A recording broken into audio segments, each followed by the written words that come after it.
अम्ल के साथ अभिक्रिया, ठीक है, रिएक्शन विथ एसिड, ठीक है।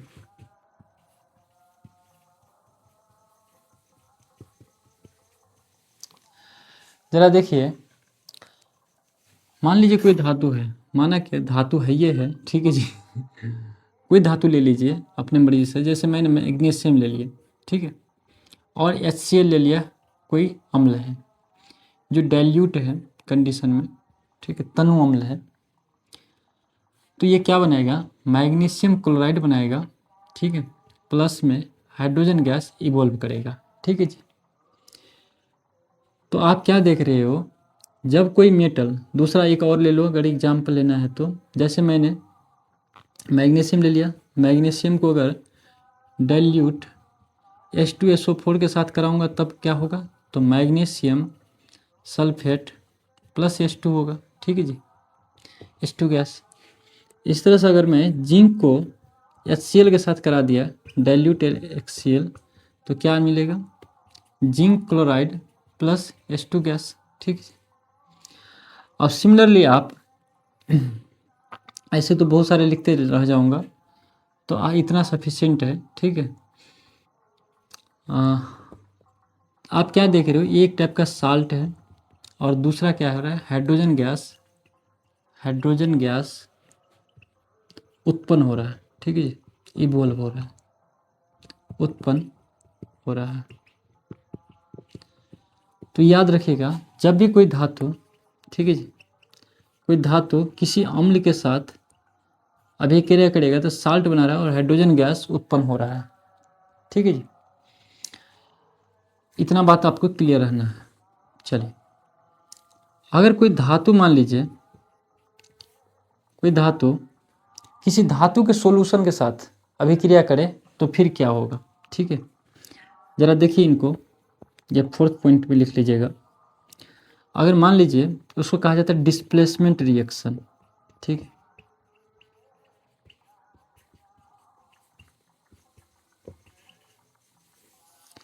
देखिए, अगर मान लीजिए कोई धातु है, मान लीजिए नहीं, सॉरी, बार बार मुझे कहा जाता है, कोई धातु है, मान लीजिए कोई विलियन ले लिया मैंने, कॉपर सल्फेट का विलियन है, ठीक है जी।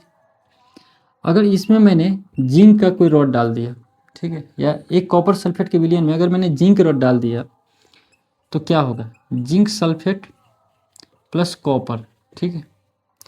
अब ये कॉपर सल्फेट का जो नीला रंग था, नीला रंग वो गायब हो जाएगा, गायब हो जाएगा, और जिंक के टुकड़े के चारों तरफ कॉपर के लाल परत जम जाएगा, ठीक है। तो आप क्या देख रहे हो, कॉपर सल्फेट के विलयन में जब जिंक रॉड डाल दिया जाता है तो जिंक सल्फेट बना लिया जाता है, और कॉपर के जो कॉपर जो है वो जिंक के रॉड के चारों तरफ क्या होने लगता है, परत जमने लग जाता है, ठीक है जी।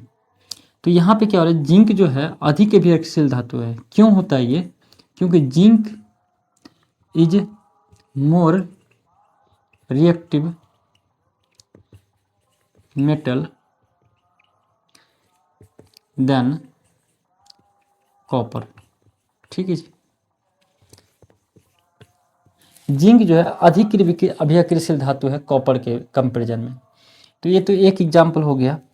अगर मैं दूसरा एग्जाम्पल और ले लूँ, 5th पॉइंट डाल के, अगर कॉपर सल्फेट के विलयन में अगर आयरन का रॉड डाल दिया जाए तो फिर क्या होगा, तो यहाँ भी होता है, आयरन सल्फेट बना लेता है और कॉपर को बाहर कर दिया जाता है। यहाँ भी सेम कंडीशन होता है, because iron is more reactive than the copper, ठीक है। यहाँ भी क्या होता है, कॉपर सल्फेट का जो कॉपर सल्फेट का नीला रंग गायब हो जाएगा। ठीक।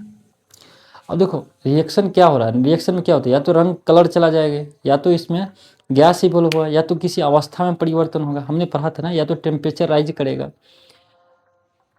तो ये सब चीज़ें हमको रिएक्शन के दौरान देखने को मिलता है। तो ये था धातु का अभिक्रिया। ठीक है, जब किसी अम्ल के साथ, जब किसी धातु ही अपने ही अभी सॉल्यूशन के साथ करे, एक धातु दूसरे अपने कहते हैं भाई। ठीक है जी, हिंदी में अधातु कहते हैं। अब इसके जो है फर्स्ट पॉइंट हम देखेंगे अधातु का इलेक्ट्रॉनिक कॉन्फ़िगरेशन। ठीक है, इलेक्ट्रॉनिक कॉन्फ़िगरेशन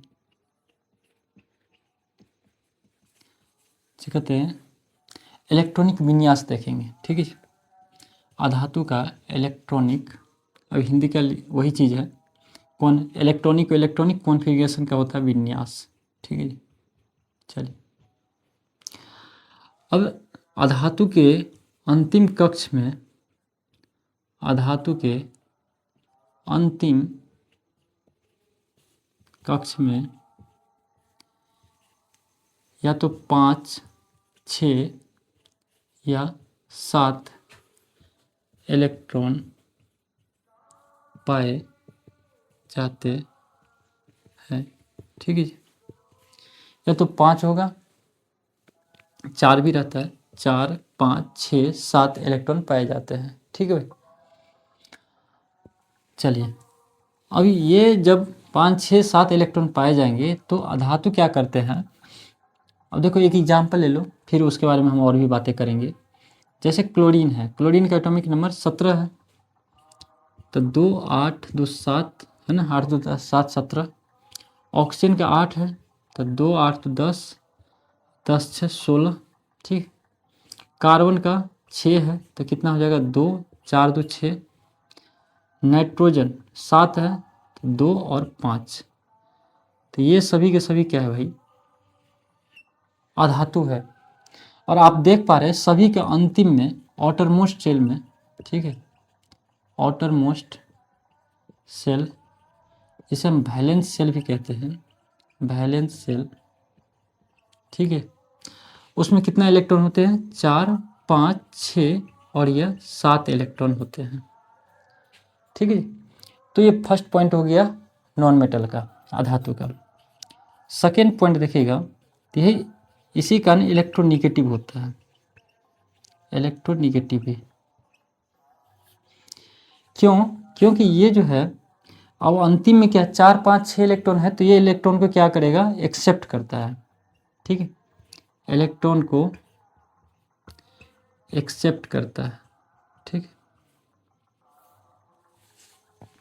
अब क्लोरीन है, तो क्लोरीन कितना इलेक्ट्रॉन को एक्सेप्ट करेगा, एक इलेक्ट्रॉन को एक्सेप्ट करके क्लोरीन माइनस आयन बनाएगा। ठीक है जी, अगर ऑक्सीजन है तो ऑक्सीजन कितना इलेक्ट्रॉन को एक्सेप्ट करेगा, 2 इलेक्ट्रॉन को, और O2 माइनस बनाएगा। ठीक है, तो इसको इस तरीके से लिख लीजिए, क्लोरीन एक्सेप्ट 1 इलेक्ट्रॉन, ठीक, 2 इलेक्ट्रॉन, ठीक, O2 माइनस। इस तरह से कार्बन देखिएगा, तो कार्बन कितना कर रहा है, 4 इलेक्ट्रॉन का कर रहा है। ठीक, तो इस तरीके से नहीं लिखना है, बस इतना लिख लो। नाइट्रोजन तो 5 है, तो कार्बन 4 को शेयर करता है, कार्बन कभी भी एक्सेप्ट नहीं करेगा। कार्बन एक अपरूप है जिसके बारे में हम पढ़ेंगे अगले चैप्टर में। नाइट्रोजन जो है वो 3 इलेक्ट्रॉन को 5, 3, क्योंकि ऑक्टेट थ्योरी के अनुसार कितना, नाइट्रोजन जो है 3 इलेक्ट्रॉन को, ठीक है,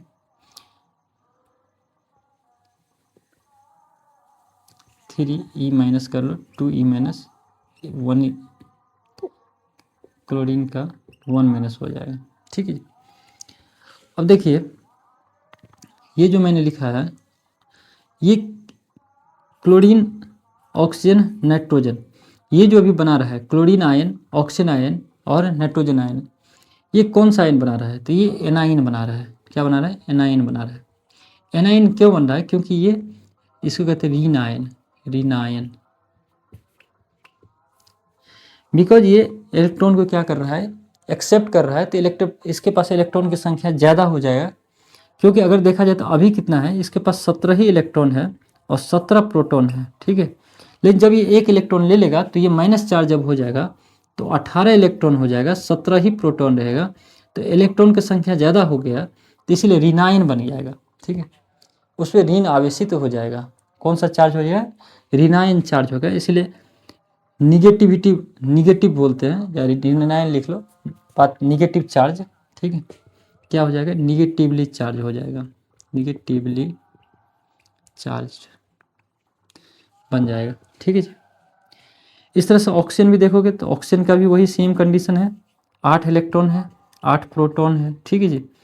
अब 2 इलेक्ट्रॉन ग्रहण करने के बाद, क्योंकि ऑक्टेट थ्योरी क्या बोलता है, ऑक्टेट थ्योरी तो आपको पता ही है, ठीक है, कि 8 इलेक्ट्रॉन होना चाहिए आउटरमोस्ट शेल में, ठीक है।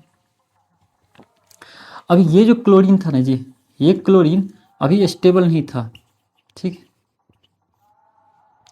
लेकिन ये जो क्लोराइड है, ये क्लोरीन आयन अभी क्लोराइड बन गया, क्या बन गया, क्लोराइड बन गया, ठीक है। और ये एक स्टेबल है, स्थिर है, ठीक है। एक चीज़ और भी बता दूँ आपको, ये क्लोरीन ये क्लोरीन जो है पार्टिसिपेट करते हैं किसी भी केमिकल रिएक्शन में, पार्टिसिपेट कर सकते हैं, पार्टिसिपेट इन केमिकल रिएक्शन, ठीक है जी। बट ये जो क्लोरीन है ना, ये नहीं करते हैं। अगर ये क्लोराइड की बात करें, ये क्लोराइड डजेंट पार्टिसिपेट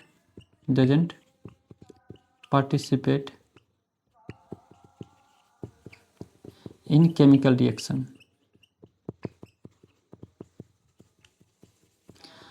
ठीक है जी।